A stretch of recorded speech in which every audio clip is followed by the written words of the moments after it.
Magandang araw po sa inyong lahat.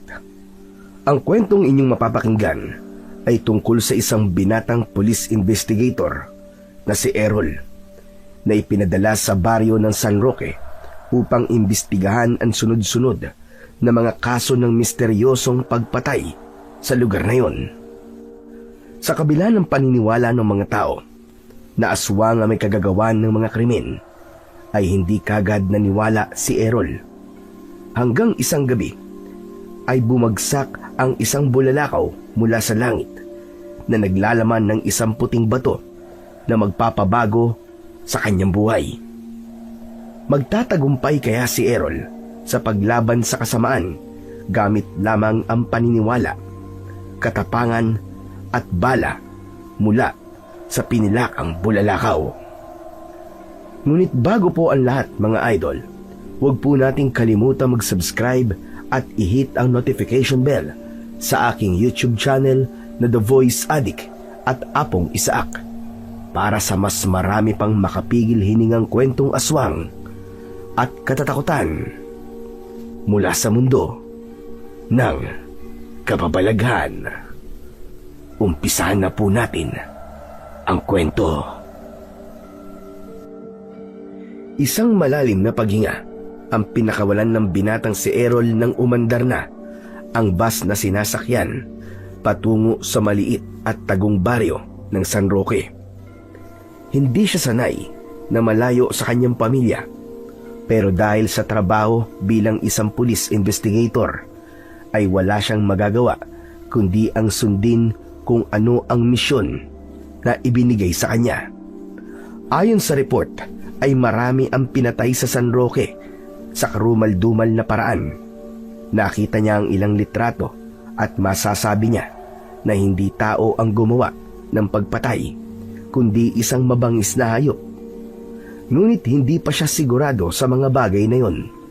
Sigurado siya na malalaman niya ang katotohanan sa sandaling makakita na siya ng ebidensya kapag nakarating na siya sa bayan ng San Roque. Inabot ng halos 10 oras ang itinakbo ng bus bago yun huminto sa isang lumang istasyon ng bus. Nagsibabaan na ang mga pasahero kasama si Errol. Nasaan na kaya ang susundo sa akin? Luminga si Errol.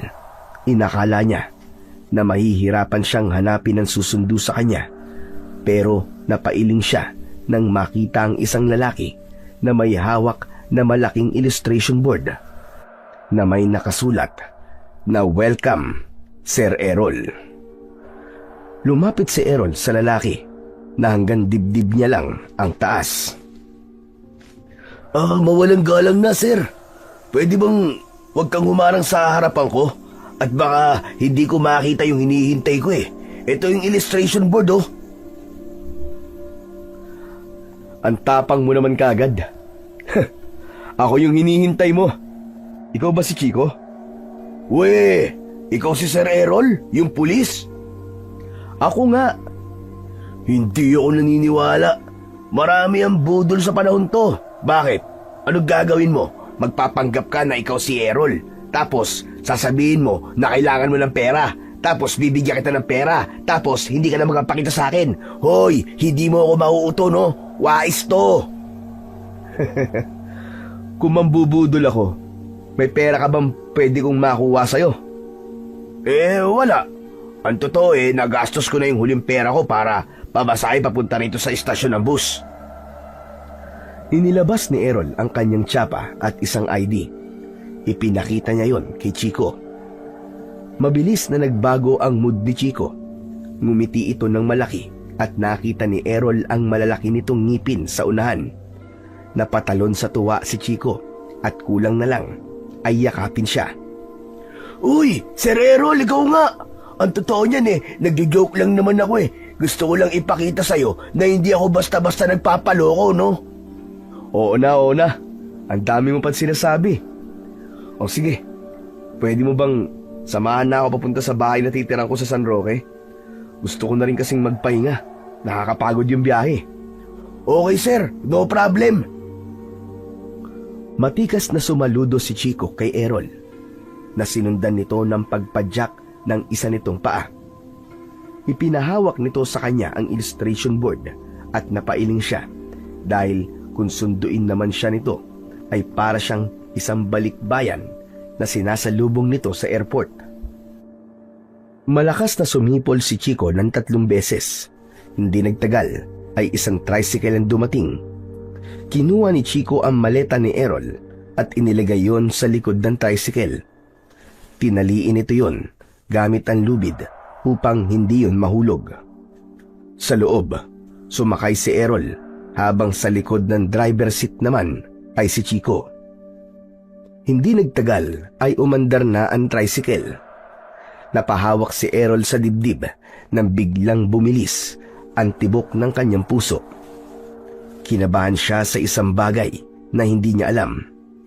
Pangalawang beses pa lang niya na magtutungo sa isang malayong lugar para mag-imbestiga.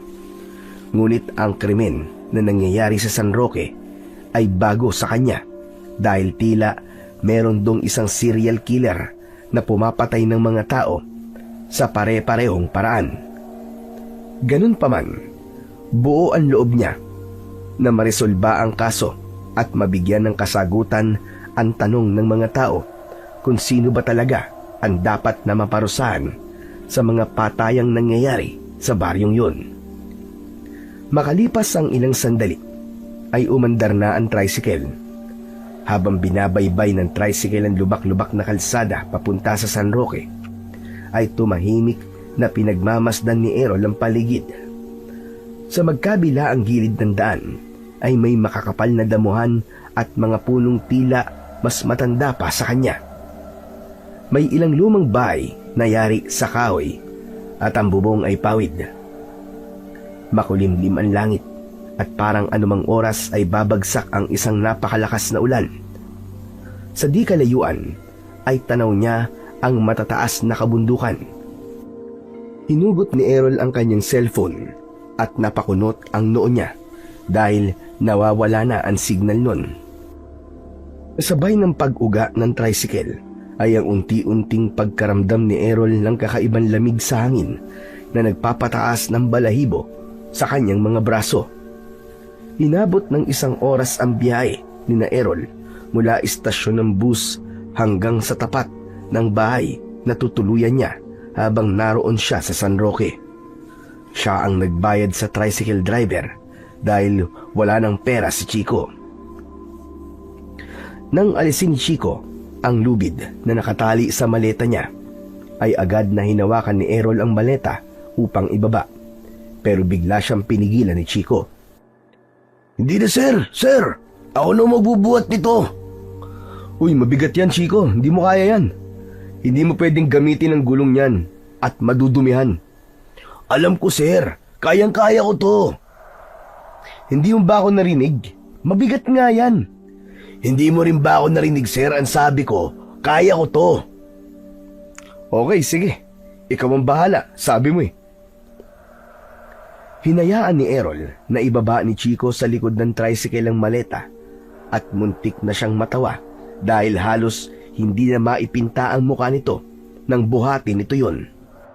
Hinayaan na lang niya si Chico at nauna na itong naglakad papasok sa bakuran kung saan nakatayo ang isang bahay na may katamtamang laki. Si Chico ang kinausap ng mga nakatataas sa kanila para may mag-asikaso kay Errol at upang gamitin ang bahay nito para pansamantala niyang tutuluyan. Binayaran na ito para sa 2 buwan na pananatili niya roon. Simple ang bahay ni Chico. Gawa yon sa pinagsamang kawayan, sa wali at bubong na yero. Sa paligid ay mababang bakod na gawa sa kawayan. Pagpasok nila sa loob ay may isang maliit na mesa sa gitna at 2 upuan na walang sandalan. Sa isang sulok ay may istante kung saan nakalagay ang mga gamit sa kusina. Sa kaliwa ay may silid na tanging kurtina lamang ang tabing ng pinto. Malinis ang buong bahay at maayos ang mga gamit. Nang ibaba ni Chico ang maleta ay tagaktak ang pawis nito sa muka. Habol nito ang paghinga na parang tumakbo ito ng napakalayo. Sir Errol, nilinis ko na pala yung magiging kwarto mo ha. Dito na lang ako matutulog sa sala. Yung banyo nga pala nasa likod. Merong poso doon, pwede ka maligo doon. Kapag maglalaba ka naman, pwede rin doon. Pero pwede ka rin magpalaba sa akin. Pero syempre, kailangan mo magbayad. Hehehe, kapag may kailangan ka, huwag ka mahihiyang magtanong sa akin ha. Tumangu-tango si Errol habang iginagala ang tingin sa kabuuan ng bahay. Sige Chico, maraming salamat. O sige, magpapahinga na muna ako ha. May request ka bang ulam para mamaya sa hapunan, sir? Wala naman. Hindi naman ako maselan sa pagkain eh. Kaya kahit na anong ihanda mo o lutuin mo, ay wala kang magiging problema sa akin. Basta walang lason o di kaya pangit ang lasa. Ayos na sa akin yun. Huwag ka mag-alala, sir. Masarap ako magluto. Baka nga mamaya pagbalik mo sa Maynila tumaba ka na. Hindi na nagsalita pa si Errol at baka humaba pa ang usapan nila ni Chico. Kinuha na niya ang kanyang maleta at pumasok sa kwarto. Meron dong papag na may manipis na kutsyon na kasya ang 2 tao. May malaking bintana at may isang lumang aparador. Meron dong isang ventilador na nakapatong sa monoblock chair. Hindi na inilabas pa ni Errol ang kanyang mga damit. Hinubad lang niya ang kanyang sapatos, medyas at jacket. Binuksan niya ang electric fan at humigala sa papag. Sa pagpikit niya ng kanyang mga mata ay mabilis siyang nakatulog dahil sa labis na pagod mula sa mahabang biyahe. Madilim na nang magising si Errol. Malamig na ang buong kwarto dahil sa electric fan at nakabukas na bintana. Pinatay niya ang electric fan at isinarado ang bintana, saka siya lumabas ng kwarto. Sumalubong sa kanya ang mabangong amoy ng adobong sitaw. Nang magtungo siya sa kusina ay naabutan niya si Chico na abala sa pagluluto. Sa lamesa ay may pritong galunggong at isang kaldero ng kanin. Uy, Sir Errol, tamang-tama ang gising mo. Maluluto na tong adobong sitaw. Umupo ka na dyan at kakain na rin tayo. Tahimik na naupo si Errol. Maya-maya ay inihain na ni Chico ang adobong sitaw at nagsimula na silang kumain. Oo nga pala, bukas ng umaga samahan mo ako sa kapitan ha. Alam ko, nagkausap na sila ni Mayor Ramirez tungkol sa mga impormasyon na kailangan kong malaman para makapagsimula na ako ng aking investigasyon. Walang problema, sir. Pero sir, matanong ko lang, bakit mo tinanggap ang trabahong to? Dahil ang sabi sa akin ay walang pulis na tumatanggap ng pag-iimbestiga sa nangyayaring patayan dito. Kahit nga mga lokal niyong pulis sumuko na Paano di sila susuko? Karamihan na nag-iimbestigang pulis dito namamatay. Ay hindi pala. Pinatay pala ang tamang salita. Ano sabi mo? Pinatay nung killer? Aswang, sir. Mga aswang. Bahagyang natawa si Errol. Napailing siya. Sabay inom ng tubig. Ano nakakatawa sa sinabi ko, sir? Hindi ka ba naniniwala sa mga aswang? Chico, 29 anyos na ako. Sa tagal ko nabubuhay dito sa mundo, kahit dulo ng kuko ng aswang ay wala pa ako nakikita. Saka hindi na rin ako nagtataka kung bakit sinasabi niyong aswang ang pumapatay dito. Sa liblib ba naman ang baryo niyo Normal na sa ganitong lugar ang mga kwentong aswang. Kapag may pinatay at hindi nahuli ang sospek, sasabihin niyo talaga na aswang ang dumali. Grabe ka, sir ha. Ang sakit mo naman magsalita. Parang sinasabi mo na walang urbanidad ang mga tao rito sa'yo ng totoo, sir Aswang talaga ang pumapatay dito. Kaya nga kung mapapansin mo kapag lumalabas ka ng ganitong oras, ay wala ka na makikitang pag-alagalang mga tao sa labas. Sus, basta hindi ako naniniwala sa mga aswang. Papatunayan ko sa inyong lahat na tao ang pumapatay dito sa lugar nyo. Makikita mo kapag natapos ko ng investigasyon ko rito. Halos lahat ng pulis na nag-imbestiga rito, sir, ay ganyan ang sinabi. Sigurado ako nakakainin mo yung sinasabi mo na yan. Eh di tignan natin. Ano? Pustahan tayo? Pustahan ng pera, sir? Oo, magkano ba ang kaya mo? 1,000. Ang baba naman. Gawin natin 10,000. Sandaling natahimik si Chico. Natawa si Errol nang mapalunok ito. O kita mo na? Kung confident ka na aswang talaga ang pumapatay dito, hindi ganyan na magiging reaksyon mo. O sige, 10,000. Okay, cool.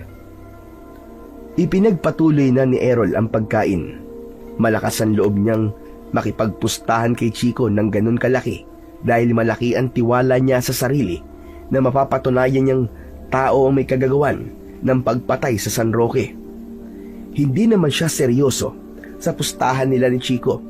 Nais lang niya na hamunin ang sarili niya na patunayang hindi totoo ang mga aswang at ang mga ganong nilalang ay likha lamang ng malilikot na isip ng ibang tao. Pagsapit ng oras ng pagtulog ni Errol ay hindi naman siya dalawin ng antok. Gising na gising ang diwa niya. Maya-maya ay bumangon siya at kinuha ang kanyang bag. Inilabas niya ang kanyang service firearm. Umupo siya sa sulok ng silid at isinandal ang likod sa dingding. Maingat niyang binaklas ang mga bahagi ng kanyang baril at pinunasan gamit ang panyo. Habang nililinis ang baril, ay inisip ni Errol kung ano ba talaga ang maaari niyang kaharapin sa baryong yon. Aminado siya na hindi yun mukhang simpleng kaso ng karumal-dumal na krimen. May mga kwentong umiikot tungkol sa mga aswang, mga nawawalang tao, at takot na nagkukubli sa katahimikan ng gabi. Nang matapos ng linisin ng bawat parte ng kanyang baril, ay binalik niya yon sa dati. Mabilis niyang itinutok ang baril sa pinto nang biglang may humawi sa kortinang nakatakip doon. Nakita niya si Chico na mabilis na itinaas ang dalawang kamay habang bakas ang takot sa muka. Uy, sir! Ako to! Sir Chico! Huwag mo naman akong babarilin, sir! Langya ka kasi. Bigla-bigla ka nalang sumisilip eh. Hindi ka ba marunong kumatok? Paano ako kakatok, sir? Wala namang pintuan to. Kahit na, pambira ka oh. Dapat sumenyas ka muna. Paano kung may bala to tapos naiputok ko? Di bukas, maliwanag na dito sa bahay mo at may pakapi na. Sir, may narinig kasi ako dito kanina. Akala ko kung ano naglilinis ka lang pala ng baril mo. Tumayo na si Errol at kinuha ang bag kung saan nakalagay ang kanyang baril. Umupo siya sa gilid ng higaan. Ibabalik na sana niya ang bag at ang baril, pero mabilis siyang nilapitan ni Chico at tumabi ito sa kanya. Sandali lang, sir. Mamaya mo na itago yung baril mo. Pwede bang pahawak ako? Hindi pa kasi ako nakakahawak ng totoong baril eh. Sige na, sir. O sige. Pero sandali lang ha. Inabot ni Errol ang baril kay Chico. Nakangiting kinuha naman yun ni Chico at tinignan ang bawat detalye nun. Manghang-mangha ito na para bang isang napakagandang bagay ang baril sa paningin nito. Hinawakan yun nito na para bang may babarilin ito. Itinutok nito ang baril sa may pintuan at ipinikit ang isang mata na para bang meron yung inaasinta. Inagaw ni Errol ang baril kay Chico at ibinalik na yon sa bag nito.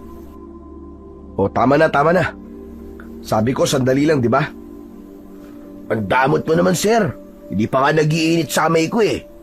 Pero alam mo, sir, pangarap ko talaga nun na maging isang pulis eh. Bakit di ka naging pulis? Kasi sir, hindi raw ako mukhang pulis eh. Mas mukha raw akong kawatan. Hehehe. Hindi, biro lang, sir. Ang totoo kasi niyan, wala kaming perang pampaaral, sir eh. High school lang po natapos ko. Nang mamatay ang mga magulang ko, naiwan sa akin tong bahay at lupa namin. Ang ginawa ko ay nagtanim na lang ako ng mga gulay at pinapaani ko. Tapos may tindera ako na nagtitinda sa palengke. Kahit pa paano, nakakasurvive naman ako, sir. Hindi ko alam na kwentuhan pala to ng buhay. Ikaw naman, sir. Nag-share lang naman ako eh. Saka, matagal-tagal na tayo magkasama dito. Kaya dapat lang na makilala natin ang isa't isa. Wala akong balak na magtagal dito, Chico. Sisikapin ko na matapos ko agad ang investigasyon ko rito para makaalis na kagad ako. Kung ebidensya, sir, na tao ang pumapatay dito sa San Roque, good luck na lang sa'yo, sir. Sigurado ako na mahihirapan kang patunayan yung tsorya mo na yan. Sige na, sir. Matutulog na ako. Matulog ka na rin. Sabihan mo na lang ako bukas, kapag pupunta na tayo kay Kapitan. Matapos yun, ay lumabas na si Chico ng kwarto.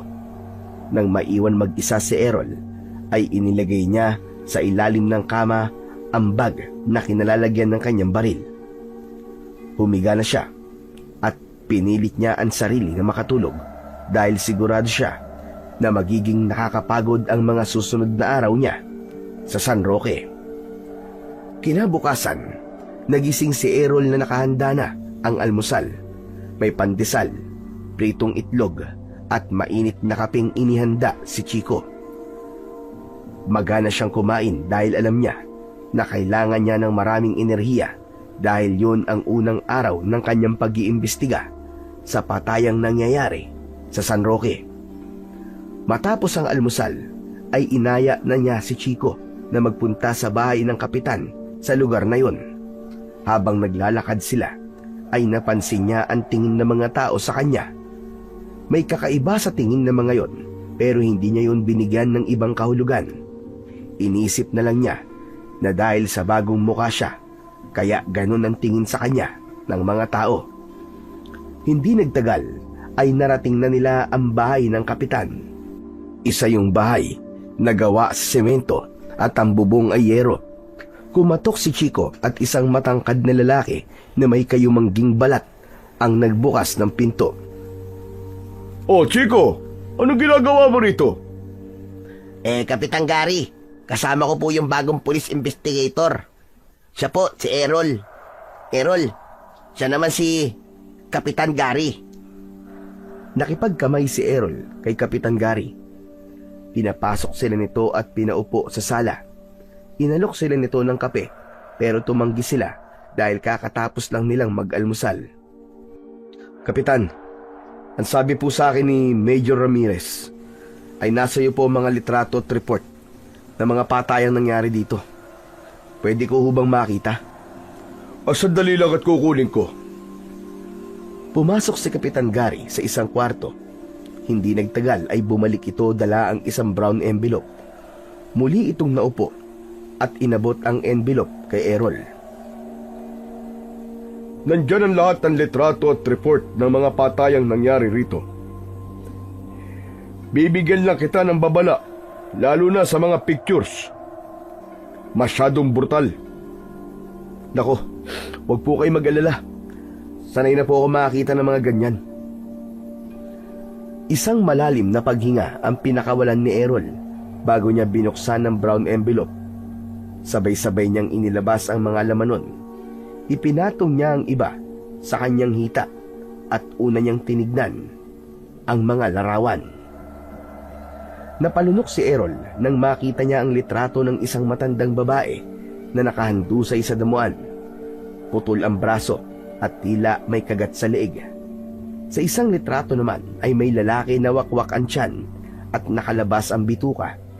Bawat litratong nakikita niya ay nagbigay sa kanya ng kilabot. Iba-iba man ang paraan ng pagpatay sa mga biktima, ay may iisang pagkakapareo ang mga yon. Lahat ay may kagat at kalmot. Patingin nga ako ng mga picture, Sir Errol.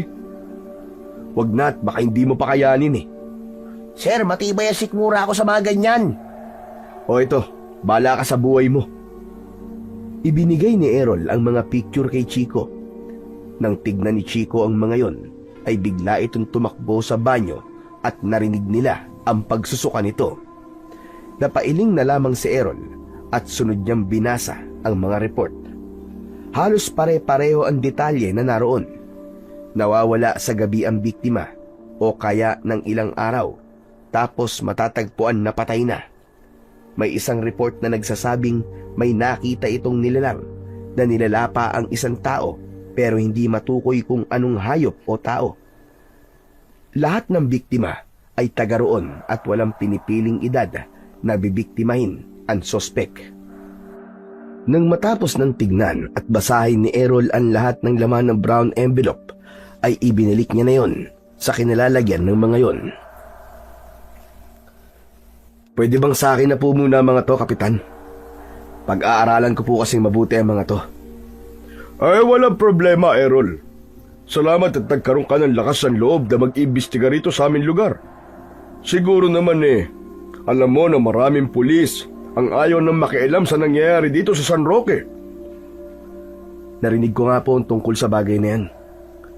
Pero wag po kayong mag-alala, Kapitan. Gagawin ko po ang lahat para managot ang dapat na managot. Hanggang ngayon po ba may patayan pa rin nangyayari dito? Halos 1 linggo nang hindi umaatake ang pumapatay. Pero ang pinaniniwalaan ng mga tao ay aswang ang may kagagawan ng patayan. Hindi ko alam kung maniniwala ba ako, lalo na't hindi pa naman ako nakakakita ng aswang sa tanang buhay ko. Hindi ako sigurado kung totoo ba ang ganung mga nilalang. Nang sandaling yun ay bumalik na si Chico. Pulang-pula ang mga mata nito dahil sa pagsusuka. Hindi na rin nagtagal doon si Errol at nagpaalam na siya kay Kapitan Gary dahil kailangan niya nang simulan ang kanyang mabusising pag-iimbestiga. Matapos magpunta sa bahay ni Kapitan Gary, ay sinimulan na kagad ni Errol ang pagtatanong sa mga tao sa San Roque at umasa siya na may mahalaga siyang impormasyong makukuha. Hindi na siya nasamahan pa ni Chico dahil kailangan itong asikasuhin ang taniman nito ng mga gulay. Unang pinuntahan ni Errol ang pamilya ng isa sa mga biktima.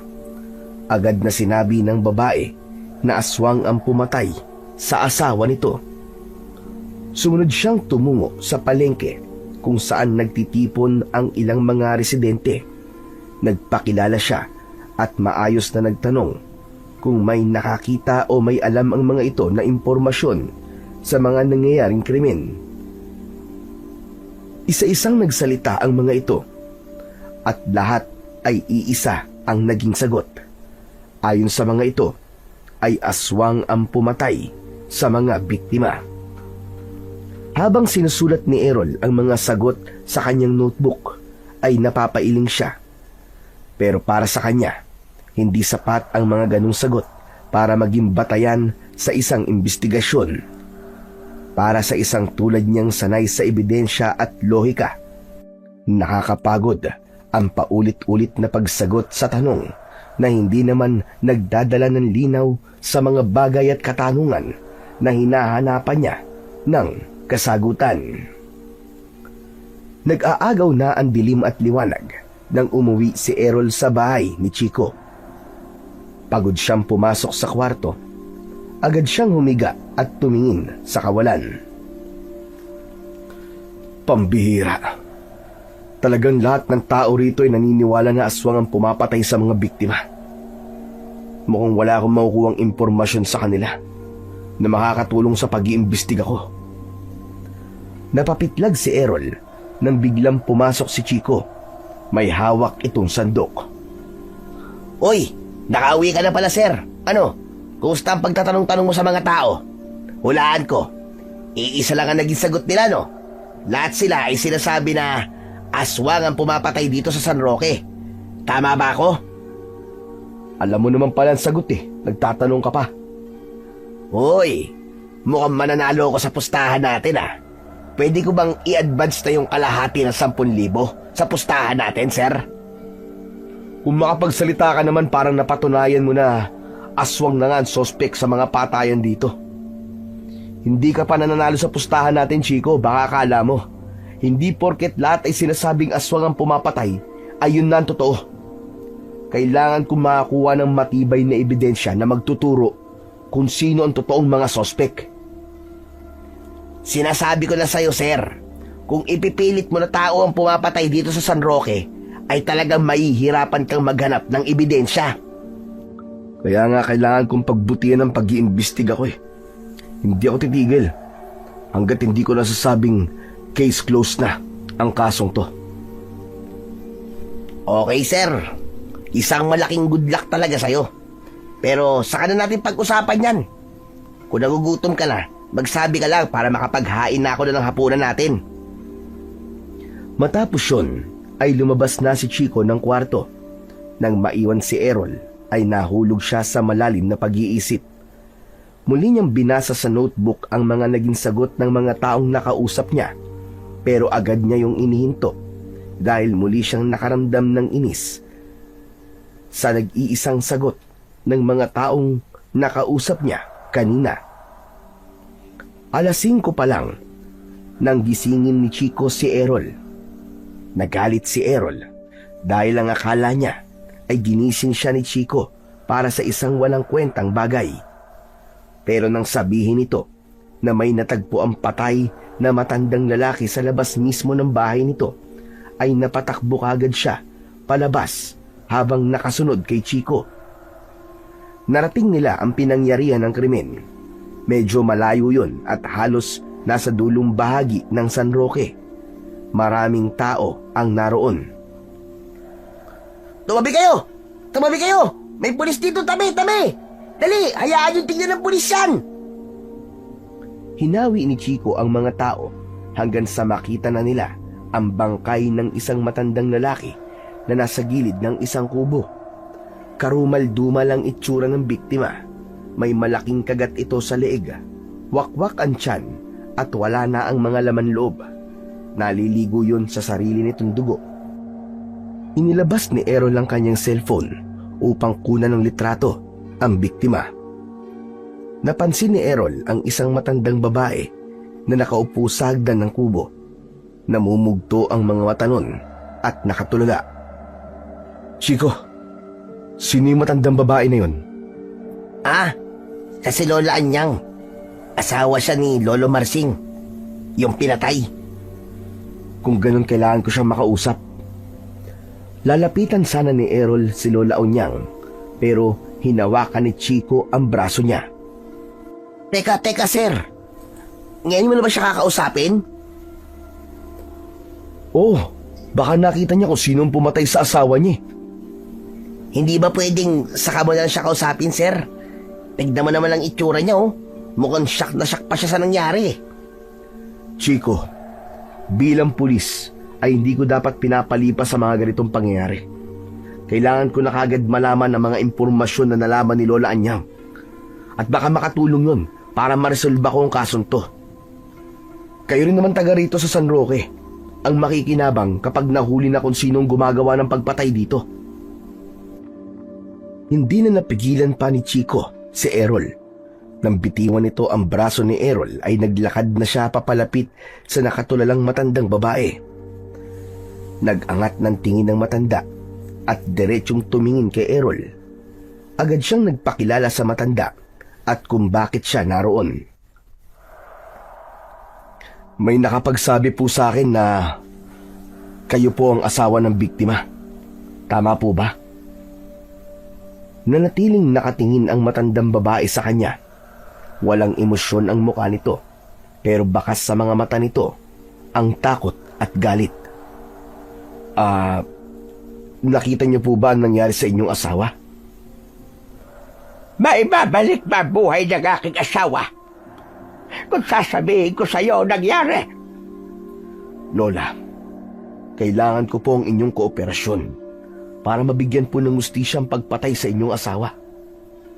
Kailangan niyo pong sabihin sa akin ang mga nakita niyo. Tumayo si Lola Onyang at galit na ipinagtulakan si Errol. Umalis ka rito.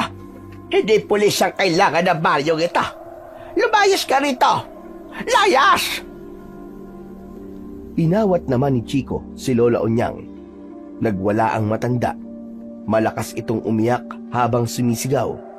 Nagbitaw na rin ito ng malulutong na mura. Naiintindihan naman ni Errol kung bakit ganun ang naging reaksyon ng matandang babae. Alam niya na masakit para rito ang mawalan ng mahal sa buhay. Pero hindi kailangang kalimutan ni Errol na naroon siya dahil sa kanyang misyon na resolbahin ang nangyayaring krimen sa baryo ng San Roque.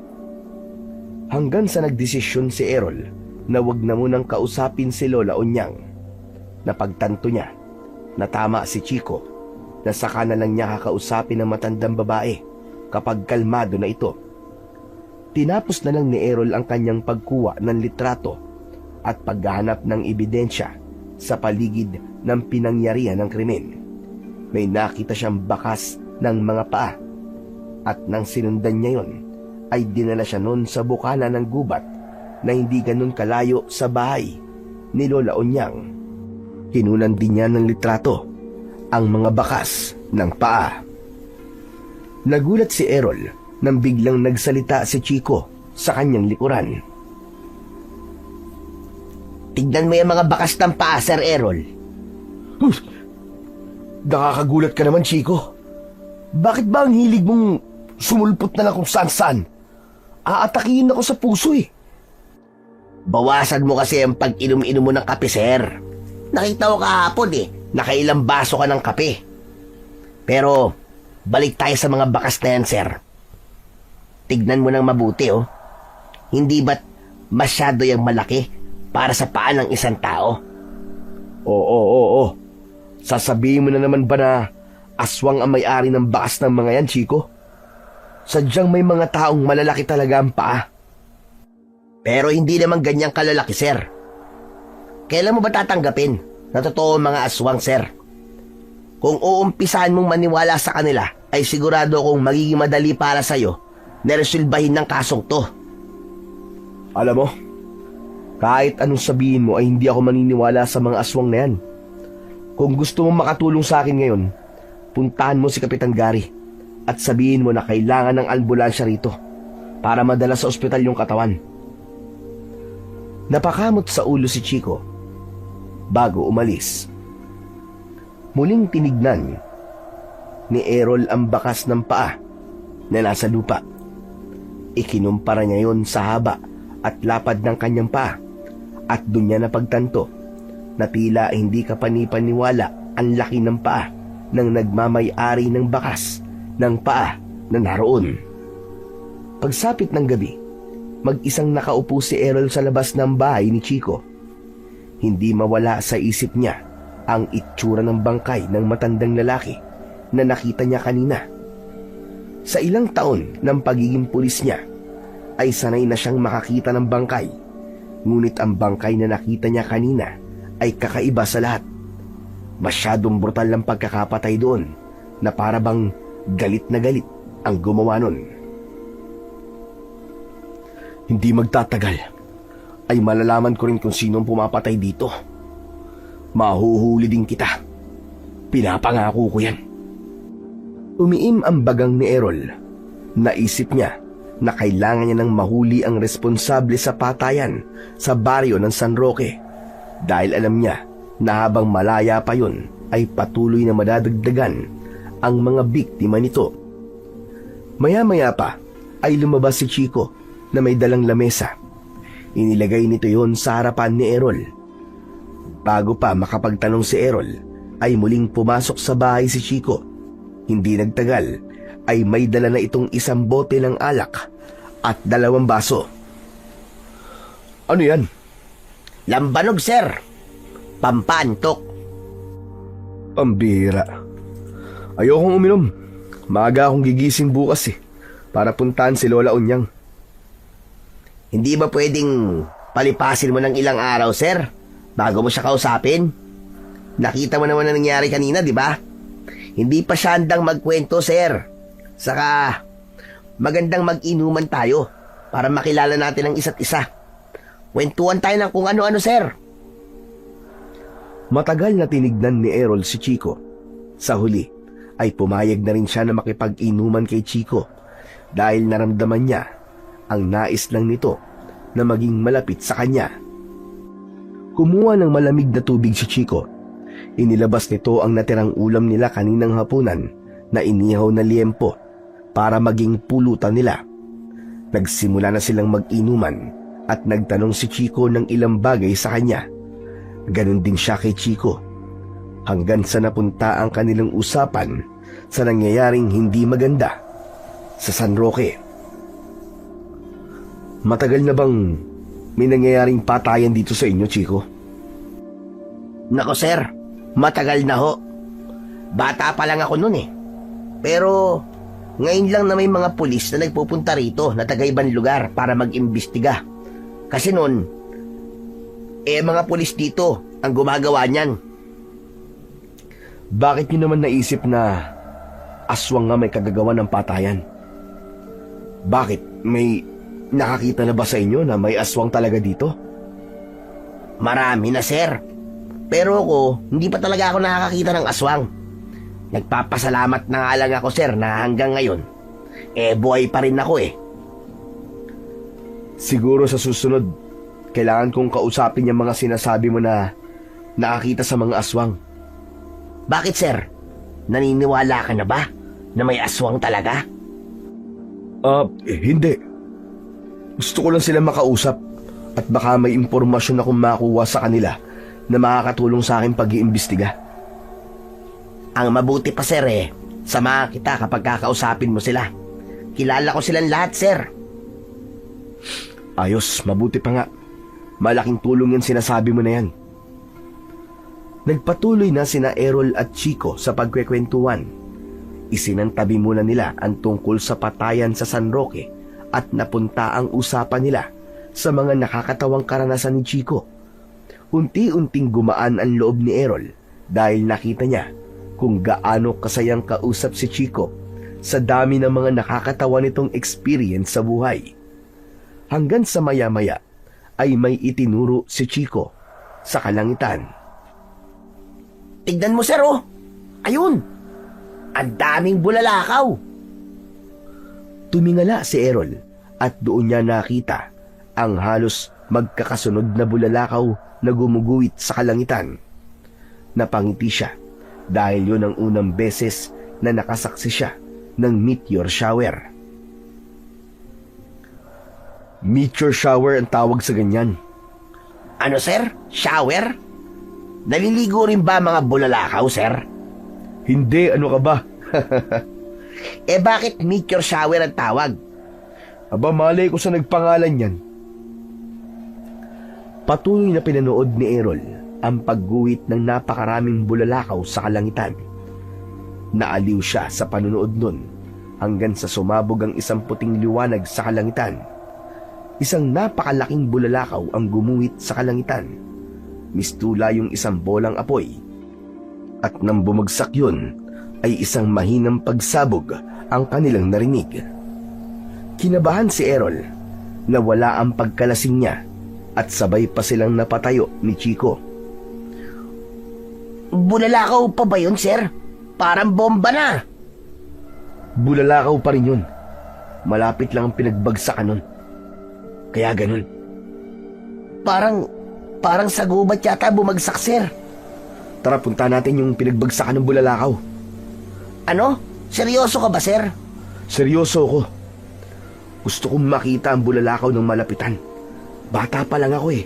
Pangarap ko na makakita ng ganun eh. Pwede bang bukas na lang natin hanapin yun sir? Delikado na lumabas ng ganitong oras eh. Baka mamaya makasalubong pa natin dun yung aswang. Aswang. Sinabi lang hindi totoo ang mga aswang eh.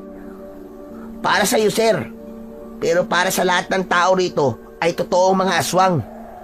Alam mo, kung ayaw mo akong samahan, ako na lang ang maghahanap dun sa pinagbagsakan ng bulalakaw. Hindi na hinintay ni Errol na magsalita si Chico at malalaki ang hakbang na naglakad siya papunta sa gubat kung saan bumagsak ang bulalakaw. Sinigawan siya ni Chico na bumalik siya pero hindi niya ito pinansin. Patuloy lang siya sa paglalakad ng mabilis. Hindi nagtagal ay nakarating na si Errol sa bukana ng gubat. Doon na siya naabutan ni Chico na may dalang itak at flashlight. Oh, akala ko ba natatakot ka? Bakit sumunod ka pa sa akin? Siyempre, hindi naman kita pwedeng pabayaan sir oh. Mayayari ako nito kay Major Ramirez kapag napahamak ka. Tapos may dala ka pang itak. Ano ka ba, katipunero? Natatawang napailing na lamang si Errol. Nagpatuloy siya sa paglalakad habang nakasunod sa kanya si Chico. Labis ang excitement na nararamdaman niya dahil totoong bata pa lang ay gusto niya nang makakita ng bulalakaw na bumagsak sa lupa. Malalaki ang mga hakbang ni Errol. Hindi nagtagal ay may naaamoy siyang tila na susunog sa kung saan. Sir, umuwi na kaya tayo? Hindi na maganda ang pakiramdam ko eh. Parang may nakasunod sa atin na kanina pa eh. Huwag ka kasing paranoid. Puro aswang kasing nasa utak mo eh. Kaya palagi kang takot eh. Wala bang basehan ng takot ko, sir? May pinatay na naman niya kagabi eh. Huwag kang matakot. Basta kasama mo ko. Kayang-kaya kitang protektahan. Nagpatuloy si Errol sa paglalakad at paghahanap sa lugar kung saan bumagsak ang bulalakaw hanggang sa may napansin siyang makapal na usok sa kanilang unahan. Kinuha niya mula kay Chico ang flashlight at nagmamadali siyang nagtungo sa pinagmumulan ng usok. Napanganga si Errol nang makita niya na doon na nga bumagsak ang bulalakaw. Isang batong kulay pilak ang naroon na kasing laki ng bola ng basketball. Gumawa ng malaking uka sa lupa ang pinagbagsakan nun. Lumapit pa siya sa malaking bato at inilawan yun ng maayos. Pinagmasdan niya yun ng maigi at doon niya napagtantong hindi yun isang bato kundi isang totoong pilak. Yan na ba yung bulalakaw, sir? Oo, ito na nga Chico. Pero kakaiba siya. Akala ko'y bato ang isang bulalakaw. Pero tignan mo to Chico. Tignan mo. Parang gawa siya sa pilak. Talaga, sir? Kung ganon, pwede nating ibenta yan. Anong ibenta? Sira ulo. Hindi natin to ibebenta. Bihira ang ganitong bagay kaya naisip ko na itabi na lang to bilang remembrance. Remembrance? Para saan? Basta wag ka na magtanong ng kung ano-ano. Ang ganda niya, Chico. Pakiramdam ni Errol ay nahipnotismo siya habang nakatitig sa pinilakang bulalakaw. Napapangiti pa siya dahil alam niya na natupad na niya ang pangarap niya noong bata pa siya na makakita ng bulalakaw. Hinawakan ni Errol ang bulalakaw pero agad niyang binawi ang kanyang kamay dahil sobrang init noon. Aray! Aray! Napaso ko. Sobrang init pala nito. Ikaw naman, sir, oo. Natural. Nakita mo naman kakabagsak lang yan tapos hahawakan mo kagad. Kung ganun, hindi ko pala ito mauuwi sa bahay mo ngayon. Siyang tunay, sir. Kailangan mo munang palamigin yan bago mo mahawakan. Pero kung iiwan natin to dito ngayong gabi, baka may ibang makakita nito. Kailangan ko tong itago. Mabilis na kumilos si Errol. Kumuha siya ng mga tuyong sanga at dahon. Ginamit niya yon upang takpan ang pinilakang bulalakaw. Tinabunan din niya ng lupa ang ukang nilikha ng pagbagsak ng bulalakaw. Halos inabot siya ng kalahating oras bago siya natapos at nakumbinsi na wala ng ibang makakakita sa bulalakaw na yon. Matapos ang lahat ay inaya na niya si Chico na bumalik sa bahay nito. Habang naglalakad ay panayan dasal ni Errol na sana ay naroon pa rin ang bulalakaw bukas ng umaga. Bago matulog ng gabing yon ay nagset ng alarm si Errol sa kanyang cellphone. Alas 5 ng umaga nang tumunog ang cellphone niya na naging dahilan para magising siya. Nagmamadali siyang bumangon at nang lumabas siya ng kwarto ay tulog pa si Chico sa sala. Kumuha siya ng isang matibay na sako sa kusina at saka siya nagtungo sa gubat upang kunin ang pinilakang bulalakaw. Labis ang kasiyahan ni Errol dahil naroon pa rin ang bulalakaw. Hindi yun nagalaw, kaya ibig sabihin ay walang ibang nakakita nun. Mabigat ang bulalakaw pero matagumpay naman niya yung nailigay sa sako. Isinampay niya yon sa kanyang likod at bumalik sa bahay ni Chico. Pagpasok niya sa bahay, ay nakita niya si Chico na naghihilamos sa may batalan. Nagtataka ito nang makita ang sakong nakasampay sa likod niya. O sir, ano yan? Wala pa namang December ah. Bakit parang si Santa Claus ka ngayon? Ikaw talaga puro kakalokohan. Ito na yung bulalakaw kagabi. Kinuha ko na. Ibinaba ni Errol ang sako at inilabas mula roon ang bulalakaw. Lumapit si Chico at parehas nilang tinignan ang bilog na bagay na nasa kanilang harapan. Grabe talaga. Napakaganda niya. Kumikinang-kinang pa talaga siya. Totoong pilak nga to, Chico. Pilak nga talaga to. Kaya nga sir eh. Saka ngayon ko lang nalaman na meron palang pinilakang bulalakaw. Habang nakatitig si Errol sa pinilakang bulalakaw, ay may naririnig siyang mumunting bulong sa loob ng utak niya. Tila may boses na nag-uutos sa kanya na hawakan ng bulalakaw, kaya kusang gumalaw ang kamay niya at marahan niyang hinawakan ang bulalakaw. Laking gulat nilang dalawa nang biglang nahati sa gitna ang bulalakaw. Nang hawakan yun ni Errol, tila isang napakalakas na enerhiya ang kumawala roon at naramdaman yun ni Errol sa kanyang katawan. Ala sir, sinira mo yung bulalakaw ah.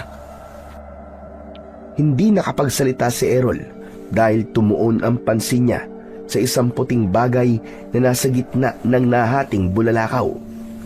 Isa yung puting bato na kasinlaki ng holen. Sa patingin niya ay bahagya yung nagliliwanag. Kinuha ni Errol ang puting bato at pinagmasdan yun ng mabuti. Sa bulalakaw pala galing ang mga holen sir. Ang galing. Hindi ito isang holen, Chico. Isa tong bato. Pero hindi ko matukoy kung anong klaseng bato to. Napakakinis niya at napakaganda. Ano pong balak niyo dyan ngayon sir? Itatabi ko muna ang mga to. Pero tong puting bato, may naiisip na akong pwede kong gawin dito. Baka naman bigla mong lulukin yan sir ha. Tapos sumigaw ka ng Darna, aba. Sira ulo. Kung sa'yo ko kaya ipalunok ng bulalakaw na to, gusto mo? Si sir naman oh, hindi na mabiro. Matapos yun, ay itinago muna ni Errol ang pinilakang bulalakaw sa ilalim ng kanyang higaan, habang ang puting bato ay ginawa niyang kwintas dahil yun ang ibinulong sa kanya ng boses sa loob ng kanyang utak. Humingi siya kay Chico ng matibay na tali at tinalian niya ang maliit na bato at sa kanya yun isinuot sa kanyang leeg. Pagkasuot niya ng kwintas ay saglit siyang napahinto dahil parang may dumaloy na init sa kanyang leeg pababa sa kanyang dibdib na agad napalitan ng malamig at magaan na pakiramdam. Kinagabihan ay isang malakas na ulan ang biglang bumuhos. Dahil doon ay nalaman ni Chico na may tumutulo pala sa may sala. Umakyat sa bubong si Chico, dala ang pantapal sa butas sa bubong. Habang nasa bubong si Chico, ay nasa loob ng bahay si Errol. Nang sumigaw si Chico na natakpan na nito ang butas, ay may kakaibang kaba na naramdaman si Errol. Kusang gumalaw ang katawan ni Errol, kasabay ng mabilis niyang pagtakbo palabas ng bahay, ay narinig niya ang pagkalabog sa bubong. Huminto si Errol sa may gilid ng bahay at mula roon ay nakita niya si Chico na malalaglag mula sa bubong. Mabilis at matagumpay na nasalo ni Errol si Chico gamit ang kanyang mga braso. Napahawak si Chico sa balikat ni Errol at nagtama ang kanilang mga mata. Sir, wag mo kong titignan ng ganyan. Marupok ako. Mabilis na ibinaba ni Errol si Chico habang natatawa. Ano ba kasing nangyari sa'yo at nahulog ka sa bubong? Sir, nadulas ako eh. Alam mo namang umuulan, di ba? Pero paano mo nagawa yun, sir? Hindi ba nasa loob ka ng bahay tapos bigla ka na lang nasa labas? Aba sir, sinaplas ka ba? Ewan ko, Chico. Siguro dahil naramdaman ko na mahuhulog ka. Parang adrenaline rush, ganun. Ano sir? Ano sir? Basta yun na yun. Mahirap ipaliwanag eh. Magpasalamat ka na lang kasi ligtas ka at hindi ka nasaktan. Kung talagang dami mong pang kuda eh. Sa bagay, salamat sir ah. Kasi kung di mo ako nasalo, panigurado, bali na ang likod ko kaya kwento na lang ako ngayon. Hehehehe. Dumiretso si Errol sa banyo para maligo dahil basang-basa siya ng ulan. Habang naguhubad ng damit ay binalikan niya ang nangyari. Maging siya ay hindi makapaniwala kung paano siya naging ganun kabilis kumilos.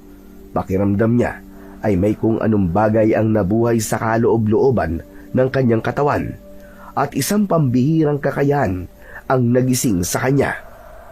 Pinilit ni Errol na pakalmahin ang sarili sa pamamagitan ng tuloy-tuloy na pagbuhos ng malamig na tubig sa kanyang katawan. Ngunit sa gitna ng kanyang paliligo ay natigilan siya ng isang malamig na simoy ng hangin ang naramdaman niya kahit nakasarado ang pinto at walang papasukan ng hangin. Pinakiramdaman ni Errol ng mabuti ang paligid. Isa-isang kakaibang tunog ang kanyang narinig. Parang tunog ng kuko na kumakalmot sa kahoy. Mabagal at paulit-ulit. Agad na nagbihis si Errol kahit basang-basa pa ang kanyang katawan. Lumabas siya ng banyo at tumakbo papasok sa loob ng bahay. Kinuha niya agad ang baril sa ilalim ng kanyang unan at nilagyan yun ng mga bala. Palabas na sana si Errol nang marinig niya ang boses ni Chico sa kanyang likuran. Sir Errol, saan ka pupunta? At dala mo pa ang baril mo? Huwag kang lalabas, Chico. Parang may tao sa labas eh. Ano? Hindi kaya aswang yun, sir? Pwede ba, Chico? Tigil-tigilan mo nga kung yun sa kakaaswang mo na yan. Hindi na sumagot si Chico. Itinuloy na ni Errol ang paglabas ng bahay habang bit-bit ang baril. Patuloy ang malakas na ulan sa labas at nagputik na ang buong bakuran. Napapitlag si Errol nang makarinig siya ng malalakas na kalampag sa ibabaw ng bubong. Itinutok niya roon ang baril. Sino yan? Magpakita ka sa akin! Sino ka? Mula sa bubong ay isang nilalang ang tumalon. Tumayo yun ilang dipaan layo kay Errol. Bahagyang napaatras si Errol dahil noon lang siya nakakita ng ganong klaseng nilalang na may nakakatakot na anyo. Ang katawan nun ay kagaya ng sa tao pero kulay itim ang balat. Meron yung mahabang kuko at pulang-pula ang mga mata. Ang ngipin nun ay maihahalin tulad sa ngipin ng lagari pero mas malalaki. Biglang tumakbo ang nilalang papalapit kay Errol. Sa bilis ng galaw ng nilalang ay hindi na niya nagawang makaiwas o makapagpaputok ng baril. Sinunggaban siya ng nilalang at nabitiwan niya ang baril. Pumaibabaw ang nilalang kay Errol at malakas siyang umangil habang tinatangkang sakmalin ang leeg niya. Nakipagpambuno si Errol at pilit tinabig ang mga matutulis nitong kuko gamit ang kanyang bisig. Mabigat ang halimaw at tila may lakas na hindi normal. Hanggang sa biglang sumulpot si Chico mula sa gilid, hawak ang isang lumang itak at buong lakas na inundayan ang nilalang. Tumama ito sa tagiliran ng aswang at umalis yun sa ibabaw ni Errol. Ako ang harapin mong aswang ka! Akala mo natatakot ako sa'yo? Sinunggaban ng nilalang si Chico at inihagis palayo. Tumama si Chico sa dingding at nawalan ng malay. Gumulong si Errol sa basang lupa at inabot ang kanyang baril. Agad niyang pinaputukan ng nilalang ng 2 beses sa likod pero hindi man lang yun natinag kahit bumaon na sa katawan nito ang mga bala. Maraang humarap ang aswang sa kanya. Patuloy niyang pinapapaputukan ang halimaw hanggang sa naubos niya ang bala niya. Anong klaseng nilalang ka? Bakit hindi ka namamatay sa mga bala ko? Hanggang sa nakita ni Errol ang itak na nabitiwan ni Chico. Mabilis niya tong dinampot at nang muling sumugod ang halimaw, ay inundayan niya ito ng malakas na taga sa balikat. Napasigaw ang halimaw at umurong. Tumulo ang itim na dugo nito at sa unang pagkakataon ay nakita ni Errol ang takot sa mga mata ng halimaw. Umatras ito at tumalon sa bakod. Hindi na niya yon nagawang habulin dahil mabilis yun nakalayo at nawala. Naiwan si Errol sa gitna ng ulan habang hawak ang itak at hinihingal. Nilapitan niya kagad si Chico at sinuri kung humihinga pa. Nang makumpirma niyang buhay pa ito, ay binuhat niya ito at dinala sa loob ng bahay. Inihiga niya si Chico sa sahig at paulit-ulit na tinapik ang pisngi nito. Chico! Chico, gising! Chico, gumising ka! Nang magising si Chico, ay bigla itong tumayo at sumuntok-suntok sa hangin. Nasaan ang aswang? Nasaan ang aswang? Ano? Sige! Wala na. Nakatakas na ang aswang. Ay, sayang. Pero sigurado ako na natakot sa akin yon kaya tumakas. Paano matatakot sa'yo? Nawalan ka nga ng malay nang ihagis ka. Saka anong aswang ba ang sinasabi mo? Sir Errol, hindi ka pa rin ba naniniwala na may aswang kahit aswang na mismo yung nakaharap mo kanina, sir? Yun ang aswang, pambihira ka naman, sir, oh. Natigilan si Errol. Bumalik sa isip niya ang kahindik-hindik na itsura ng nilalang na nakalaban niya kanina. Alam niya na walang taong may ganong itsura, kahit bahagyang naniniwala na siya kay Chico na aswang ang nilalang na umatake sa kanila, ay mas nanaig pa rin ang pride niya at paninindigan na hindi siya naniniwala sa mga aswang. Okay, sige. Sabihin na nating hindi nga tao yun. Pero hindi pa rin yun isang aswang. Kung hindi yan isang aswang, sir, anong tawag mo ron, sir? Sige nga. Basta. Hindi yun aswang. Nako, bahala ka na nga sa buhay mo, sir. Paniwalaan mo kung ano gusto mong paniwalaan. Pero alam ko na hindi mo matatanggi sa sarili mo na halimaw na kalaban natin kanina. Pero teka, sir, ayos ka lang ba? Nasugatan ka ba nung aswang? Sa awa naman ng Diyos, hindi.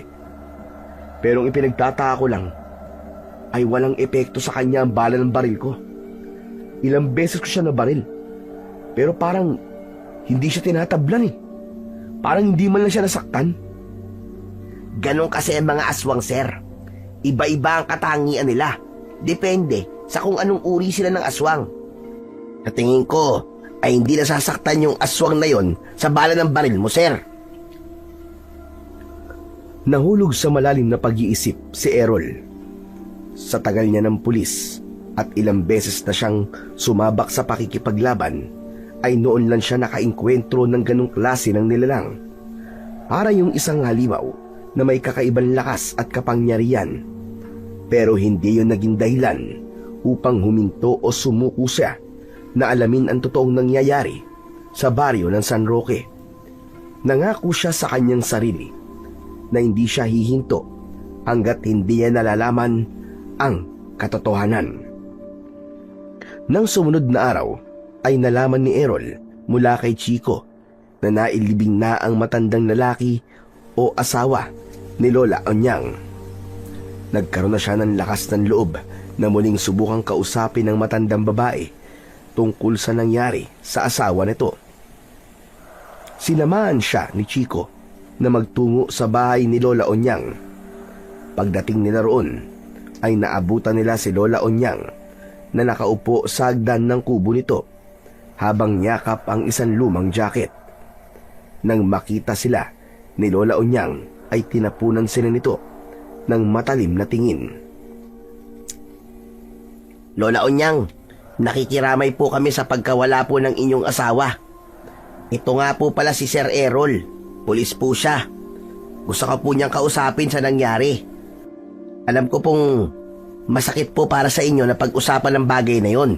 Pero kailangan pong malaman ni Sir Errol ang mga nangyari upang mapalagot po ang salarin. Pulis na naman. Hindi ka pa ba nadadala, Chico? Ilang pulis na ba ang nagpunta rito? Pero hindi naniniwala sa kwento natin.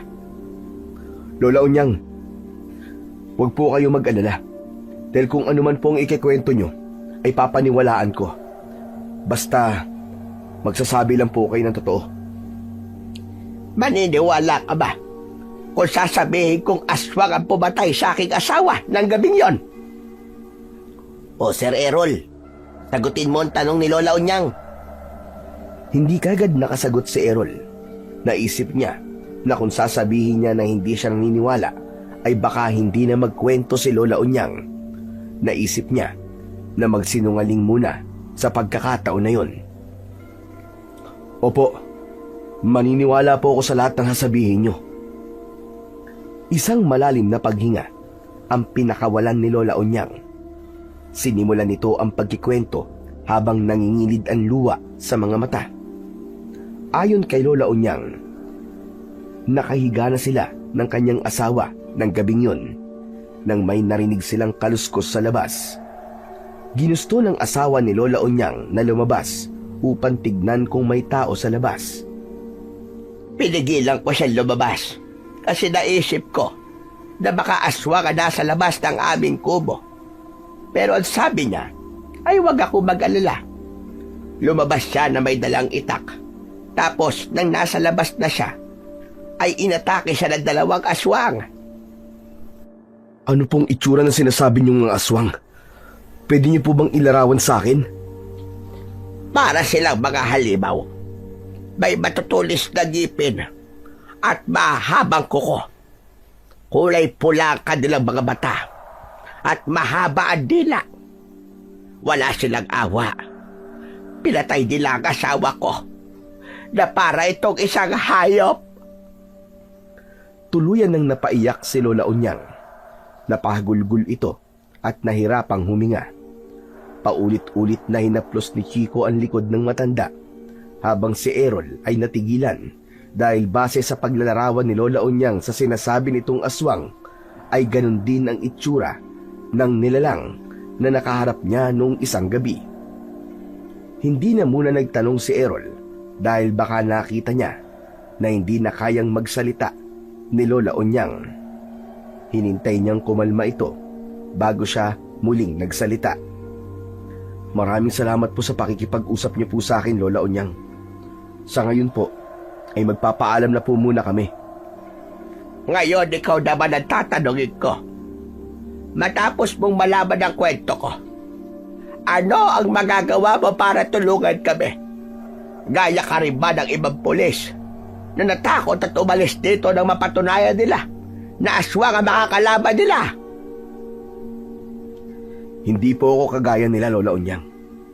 Huwag po kayo mag-alala dahil gagawin ko po ang lahat para matuldukan ang hindi magandang nangyayari dito sa Barrio San Roque. Sana ka ay hindi ka puro salita lang. Sana'y gawin mo at sinasabi mo na yan. Muling nagpaalam si Errol sa matandang babae at umalis na sila ni Chico. Habang naglalakad ay tahimik lang si Errol. Paulit-ulit na umaalingaw-ngaw sa isipan niya ang mga sinabi ni Lola Unyang, lalo na ang paglalarawan nito sa pumatay sa asawa nito. Anong masasabi mo, Sir Errol? Naniniwala ka na ba na may mga aswang talaga dito sa San Roque? Ewan ko, Chico.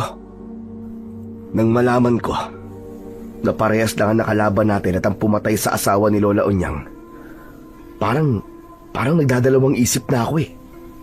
Parang naniniwala na tuloy ako sa aswang. Ay, salamat naman sa Diyos at nagbago din ang isip mo. Pero wag ka na magdalawang isip, sir. Maniwala ka na talagang may aswang nga. Pero, totoo ba yung sinabi mo kay Lola Unyang? Na gagawa ka ng paraan para mahinto na ang patayan dito sa amin? Totoo ba yun, sir? Oo naman, totoo yun. Kaya nga ako nandito eh. Kasi yun ang gusto kong mangyari. Hindi naman ako nandito para lang mag-imbestiga. Nang makarating sina Errol at Chico sa bahay, ay nagpahinga na muna sila. Muling kinuha ni Errol ang brown envelope na ibinigay sa kanya ni Kapitan Gary at inilatag niya ang lahat ng laman nun sa ibabaw ng kanyang kama. Isa-isa niyang tinignan ang mga litrato at mga report at pinag-aralan niya ang mga yon. Pinagtugma-tugma niya ang mga sinabi ng mga tao at nang sandaling yon ay unti-unti nang nababasag ang hindi paniniwala ni Errol sa mga aswang. Naisip niya na baka nga may mga nilalang na gaya ng aswang na kahit mahirap paniwalaan ay totoong kasama nilang namumuhay sa mundo. Kinabukasan, matapos ang sunod-sunod na gabi ng tensyon at takot, ay napagpasyahan ni Errol na pansamantalang huminto sa imbestigasyon upang makapagpahinga. Inaya siya ni Chico na mamasyal sa ilang lugar sa baryo at pumayag naman siya. Una silang nagtungo sa ilog na may malinaw na tubig at malalaking bato kung saan makikita ang mga batang lumalangoy at naglalaro. Sa paligid nun ay may mga punong kahoy na malalago ang dahon. Matapos sa ilog, nagtungo naman sila sa mataas na bahagi ng San Roque kung saan matatanaw ang buong baryo. Sa itaas ng burol ay may maliit na kapilya na yari sa lumang bato at sa likod nun ay may malawak na damuhan. Sa unang pagkakataon, simula nang dumating siya ay nakaramdam siya ng sandaling kapayapaan. Sir Errol, ngayon pa lang nagpapasalamat na ako sa inyo. Kasi iba ka talaga sa mga pulis na nagpunta rito. Nakita ko na kahit hindi ka taga rito, ay grabe ang malasakit mo sa aming lahat. Nakikita ko ang dedikasyon mo na matapos ang mga patayan dito sa amin. Walang anuman, Chico. Salamat din sa mainit na pagtanggap niyo sa akin dito. Pero ngayon pa lang, sinasabi ko na mahihirapan akong matapos ang nangyayaring hindi maganda dito sa baryo ng San Roque. Lalo na kung aswang nga talaga ang kalaban natin. Sanay akong makipagbarilan sa mga tao, pero hindi sa mga aswang. Hindi ba yung baril ko walang naging epekto dun sa halimaw o aswang na nakalaban natin? Kaya nga sir pero gaya ng sinabi ko sa inyo, lahat ng aswang ay may kahinaan. Kailangan mo lang malaman ang kahinaan nila at magiging madali na kung paano mo sila matatalo o mapapatay. Paano ko naman malalaman ang kahinaan nila? Yun ang hindi ko alam, sir. Wala kasing manunugis ng aswang o antingero dito sa lugar namin Sila kasi talaga ang may kaalaman sa pakikipaglaban sa mga aswang Siguro kaya pinuntiryan ng mga aswang itong San Roque ay dahil alam nila na wala kaming tagapagtanggol laban sa kanila. Nagpatuloy ang pag-uusap nina Errol at Chico sa ibabaw ng burol. Maya-maya pa ay nagdesisyon na silang umuwi dahil masakit na sa balat ang sikat ng araw. Nang malapit na sila sa bahay ni Chico, ay napansin nila ang isang matandang lalaki na nakatayo sa harapan ng bahay. Matangkad yun at matikas pa rin ang tindig sa kabila ng edad nito. Naunang lumapit si Chico sa matanda. Lolo, may kailangan po ba kayo? Hinahanap ko ang lalaking nakakuha sa puting bato mula sa pinilakang Bulalakaw. Dito siya itinuturo ng aking panaginip. Nasaan siya? Paano niyo po nalaman ang tungkol po sa puting bato at bulalakaw? Maaari ba tayong pumasok at doon natin ito pag-usapan? Sa tingin naman ni na Errol ay mapagkakatiwalaan ang matandang lalaki, kaya pinapasok nila ito. Umupo sila sa sala at nagpakilala ang matandang lalaki bilang si Lolo Arman. Ipinakilala na rin ni na Errol at Chico ang sarili nila sa matanda. Ayon dito ay isa itong antingero at may kaalaman ito sa pagpapanday ng mga sandata laban sa mga aswang. Anito ay galing pa ito sa napakalayong baryo. Matagal ko nang hinahanap ang puting bato at pinilakang Bulalakaw.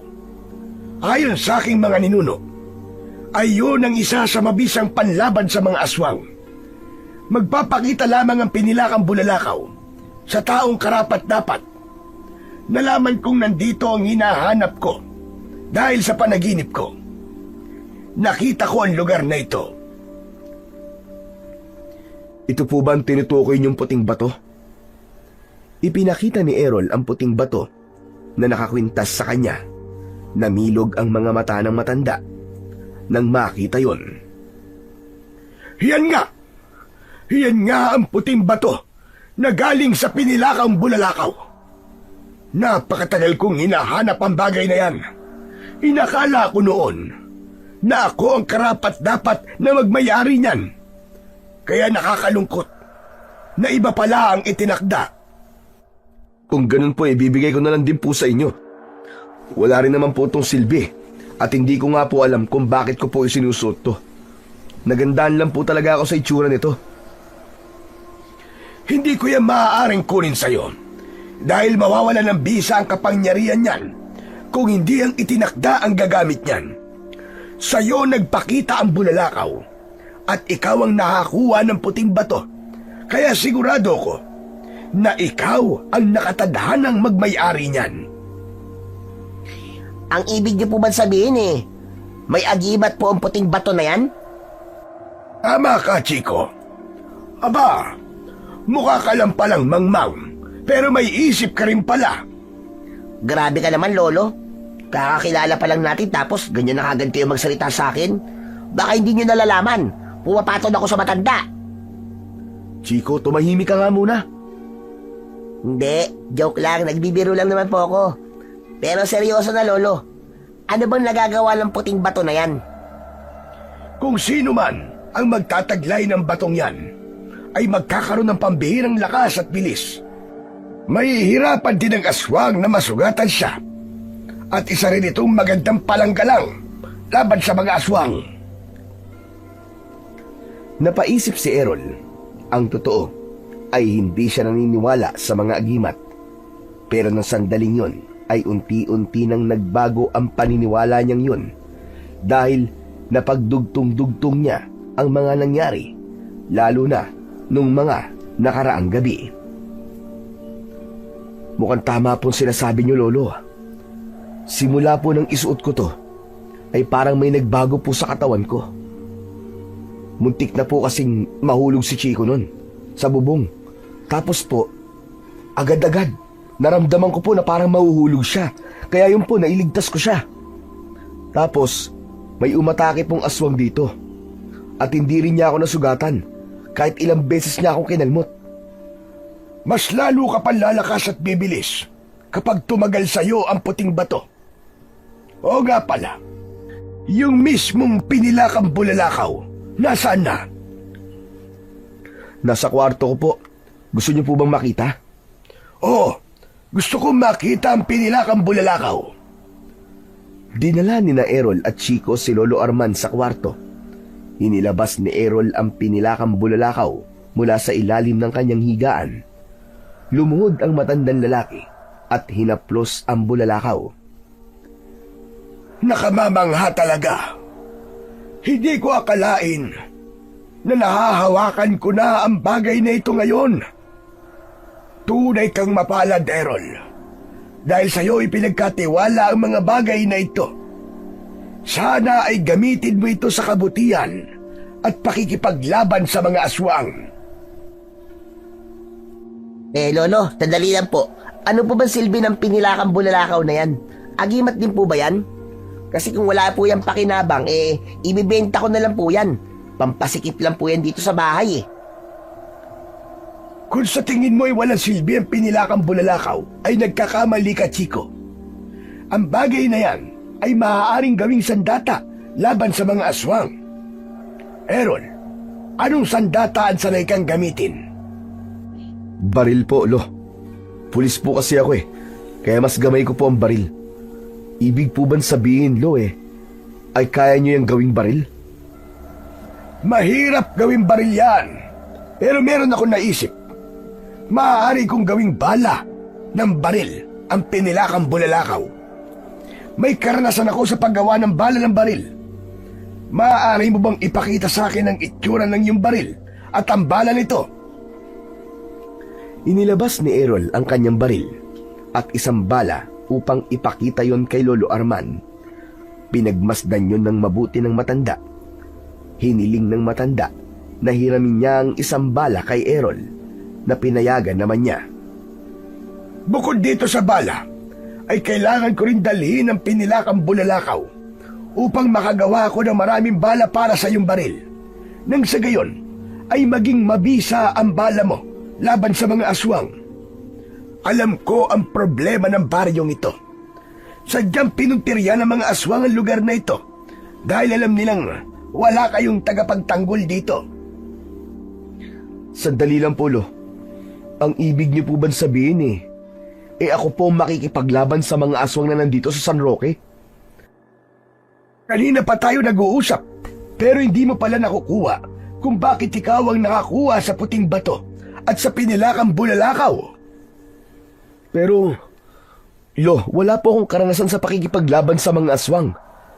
Kung kriminal po yan, kayang-kaya ko, pero sa aswang. Lo, duda po ako na mananalo ako sa kanila. Lalo na po kung marami sila. Lumapit si Lolo Arman kay Errol at maraan siya nitong tinapik sa balikat. Hindi nagkakamali ang pinilakang bulalakaw sa pagpili kung sino ang nararapat na magmay-ari nito. Magtiwala ka sa sarili mo, gaya ng pagtitiwala sa iyo ng pinilakang bulalakaw. Isa pa, wala kang dapat na ipag-alala dahil nasa iyo ang puting bato, Errol. Mas lalong walang magiging laban sa iyo mga aswang sa sandaling matapos kong gawin ang mga bala ng iyong baril na gawa sa pinilakang bulalakaw. Hinakabahan man ay sumang-ayon na lamang si Errol kay Lolo Arman. Hinayaan niyang dalhin nito ang pinilakang bulalakaw upang gawin yung mga bala ng baril na magiging mabisa sa pagpuksa sa mga aswang.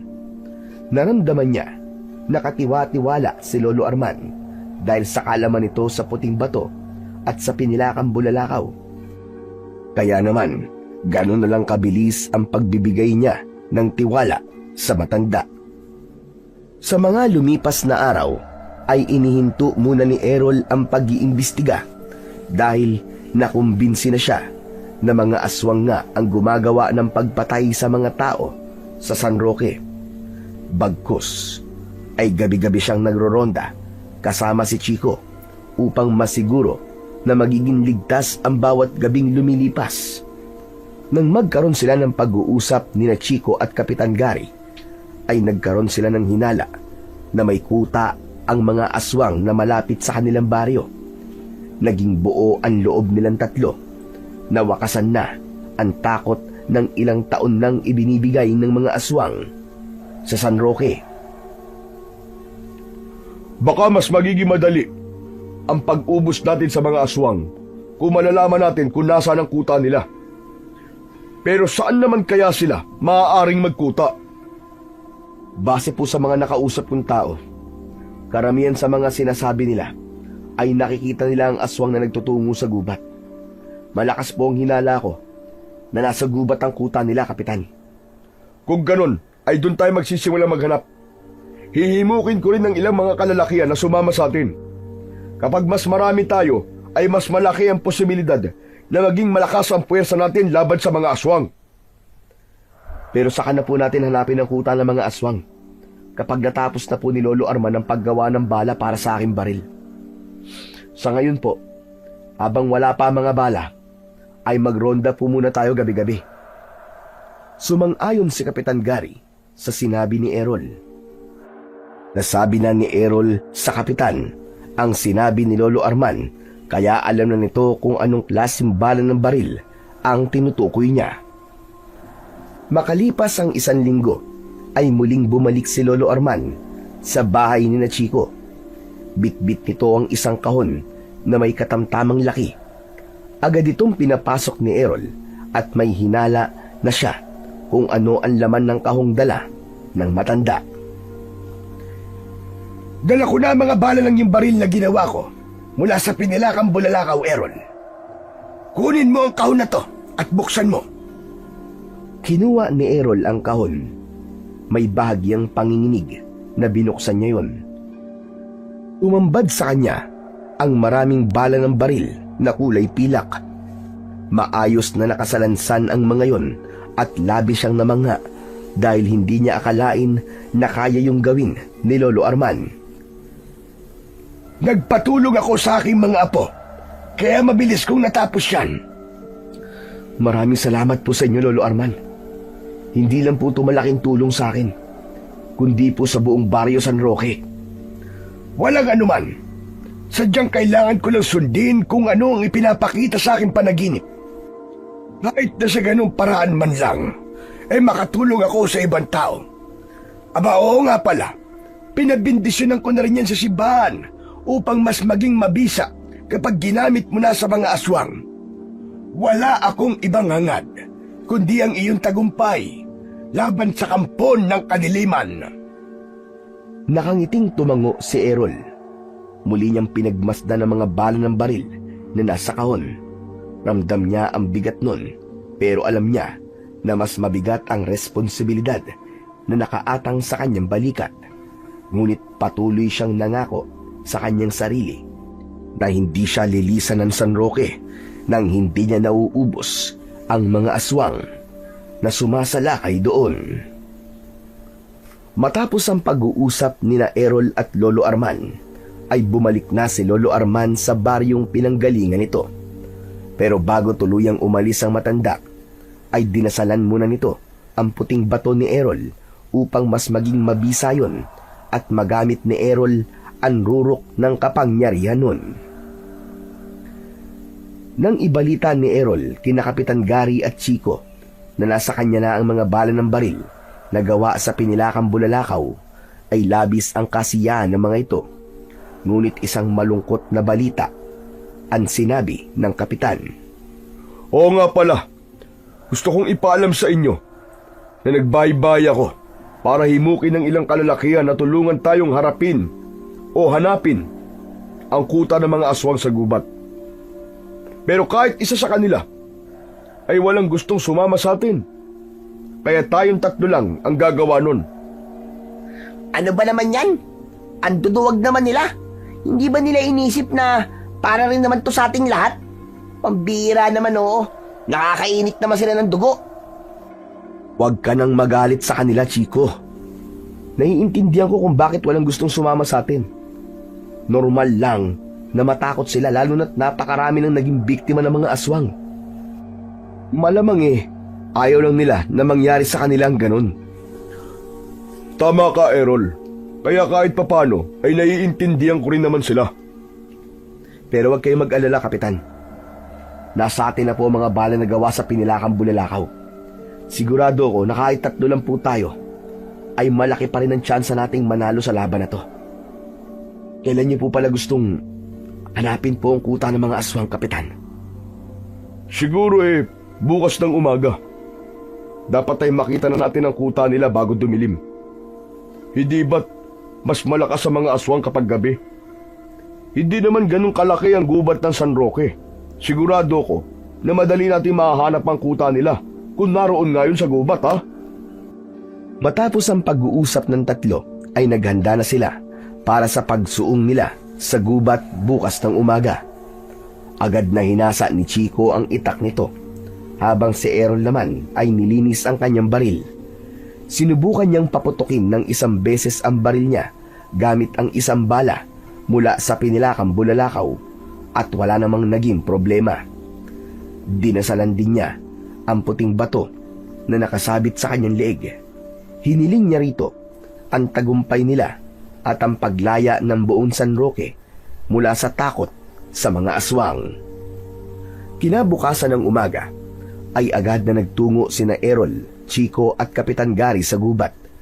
Parehas na may dalang itak sina Chico at Kapitan, habang si Errol naman ay nakasukbit ang baril sa tagiliran at sa isang maliit na bag ay naroon ang kanyang mga bala. May dala rin silang tinapay, tubig at flashlight dahil wala silang ideya kung gaano sila magtatagal sa loob ng gubat. Masusi nilang sinuyod ang loob ng kagubatan. Inabot na sila ng tanghali pero hindi pa rin nila nakita ang kuta ng mga aswang. Sandali silang namahinga upang kumain at uminom. Parang wala naman dito yung kuta ng mga aswang. Ilang oras na tayo naglalakad, pero kahit isang aswang, ay wala pa rin tayo nakikita. Huwag ka kagad mawala ng pag-asa, Chico. Saka sa tingin ko, ay hindi pa naman natin napupunta ng lahat ng parte nitong gubat, no? Tama ka, Errol. Nangangalahati pa lang tayo. Pero alam mo, Errol, sobra ako natutuwa sa'yo eh. Kasi nung dumating ka rito, ang tigas ng pagkakapaniwala mo na hindi ka naniniwala sa aswang. Tapos ngayon, kasama ka na namin ni Kapitan sa paghahanap ng kuta ng mga aswang. Biruin mo yon. Ganun kasi talaga ako, Chico. Hindi ako basta-basta naniniwala sa isang bagay, lalo na kung narinig ko lang. Kailangan ko ng isang matibay na ebidensya bago ako maniwala. Dapat naman ganyan talaga ang paraan kung paano mag-isip ang mga tao para hindi tayo mabiktima ng mga peking impormasyon. Nang makaramdam na ang tatlo na sapat na ang kanilang pagpapahinga, ay muli silang nagpatuloy sa paghahanap ng kuta ng mga aswang. Tahimik sila, ngunit alerto sa mga ingay at paggalaw sa kanilang paligid. Hanggang sa tuluyan ng dumilim, ginamit na ni Chico ang dala nitong flashlight upang kahit paano ay makita nila ang kanilang dinaraanan. Biglang huminto si Errol nang may kakaiba siyang naramdaman. Maging sina Chico at Kapitan Gary na nasa likod niya ay huminto rin. Teka sir, bakit ka biglang tumigil sa paglalakad? May kakaiba ako nararamdaman. Ganito yung naramdaman ko nung may umataking aswang sa atin sa bahay mo, Chico. Ibig sabihin, may aswang sa paligid natin, sir? Bago pa man makapagsalita si Errol, ay isang aswang ang bumagsak mula sa puno na nasa unahan nila. Nanlilisik ang mga mata ng aswang at ngumanga pa ito na para bang sinadya nitong ipakita ang matutulis nitong mga ngipin upang sindakin sila. Agad na itinutok ni Errol ang baril sa aswang at pinaputok niya yon. Mabilis na umiwas ang aswang, ngunit nadaplisan yon ng bala sa balikat. Umusok ang sugat ng aswang na para bang nasusunog yon. Paos na sumigaw ang aswang. Nakita ni Errol kung ano ang pinagkaiba ng balang gawa sa pinilakang bulalakaw at normal na bala. Tila naramdaman ng aswang na hindi basta-basta ang bala ng baril ni Errol, kaya tumalikod ito at mabilis na tumakbo palayo. Itinutok muli ni Errol ang baril upang barilin ng aswang, ngunit isang ideya ang kanyang naisip. Ibinaba niya ang baril at ibinalik yon sa pagkasuksok sa kanyang tagiliran. O sir, bakit hindi mo binaril yung aswang? Siya ang magdadala sa atin sa kuta nila. Kailangan natin siya sundan. Malakas ang kutob ko na doon ang punta ng hayop na yun.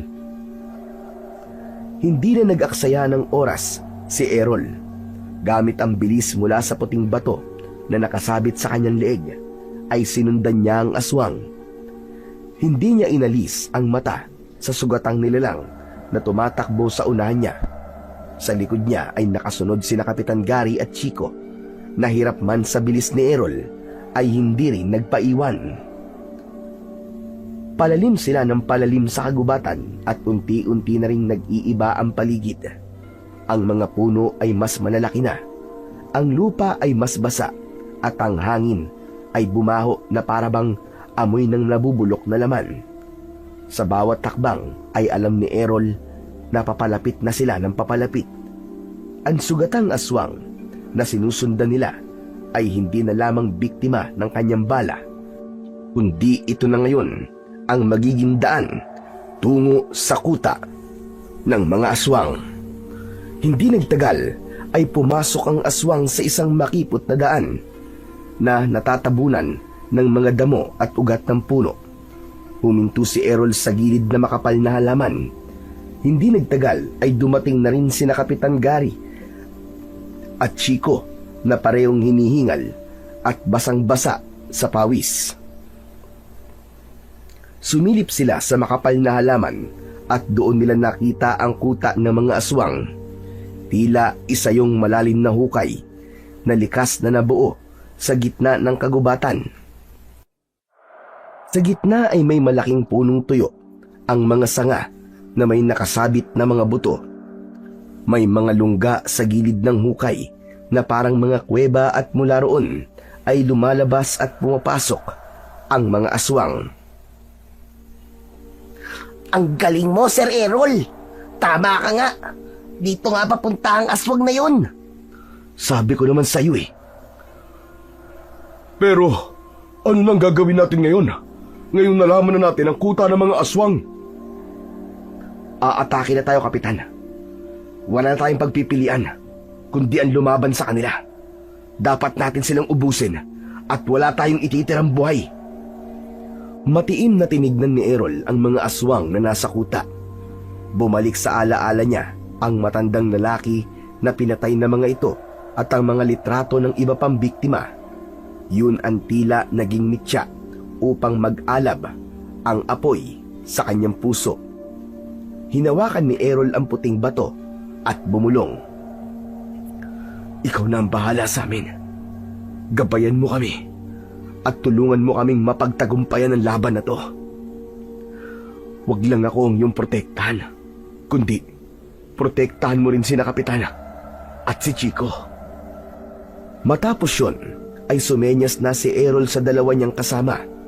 Humugot siya ng isang malalim na paghinga at tumakbo pababa sa hukay. Para siyang anino na dumaan sa pagitan ng mga puno. Nang mapansin ng isang aswang ang kanyang paglapit, ay agad itong pinaputukan ni Errol.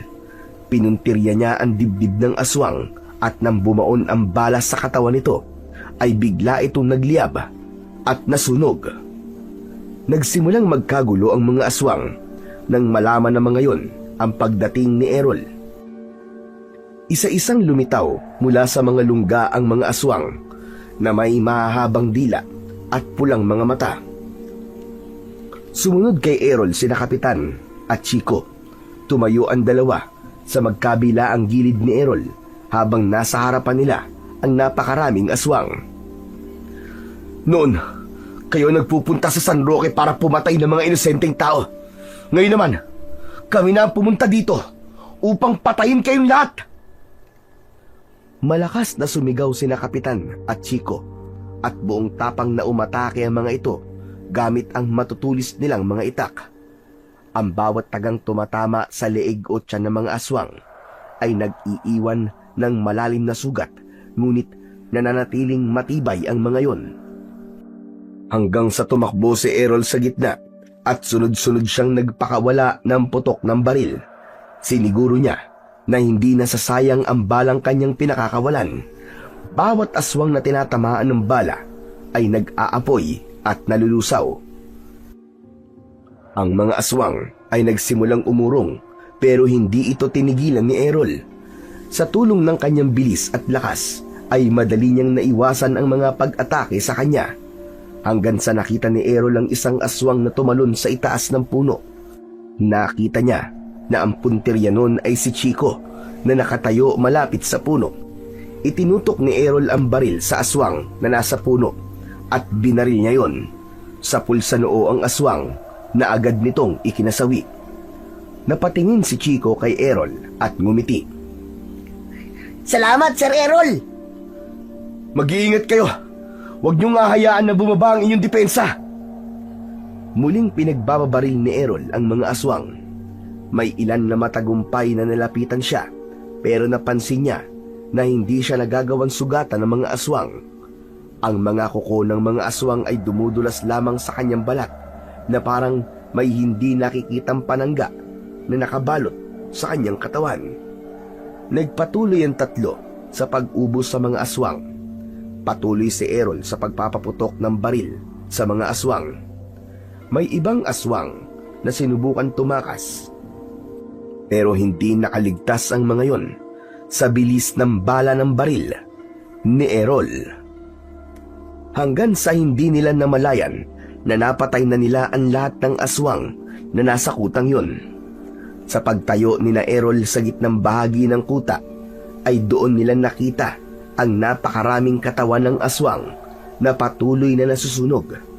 Ang iba ay halos abo na. Nang makasiguro na naubos na nila ang aswang, ay masaya silang nagyakap na tatlo.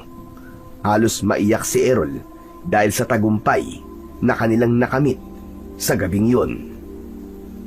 Kinabukasan ng umaga ay nagtipon ng mga tao sa maliit na plaza sa baryo ng San Roque.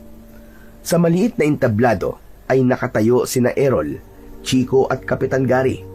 Hindi nagtagal ay nagsimula ng magsalita si Kapitan Gary gamit ang mikropono. Mga kababaryo, wala na kayong dapat ikatakot pa. Tapos na ang gabi ng takot sa baryo ng San Roque. Wala na ang mga aswang na pumatay sa ating mga mahal sa buhay. Napatay na namin sila at nasisiguro namin na wala nang natirang buhay sa kanila. At kung may dapat kayong pasalamatan, ay walang iba kundi si Sir Errol.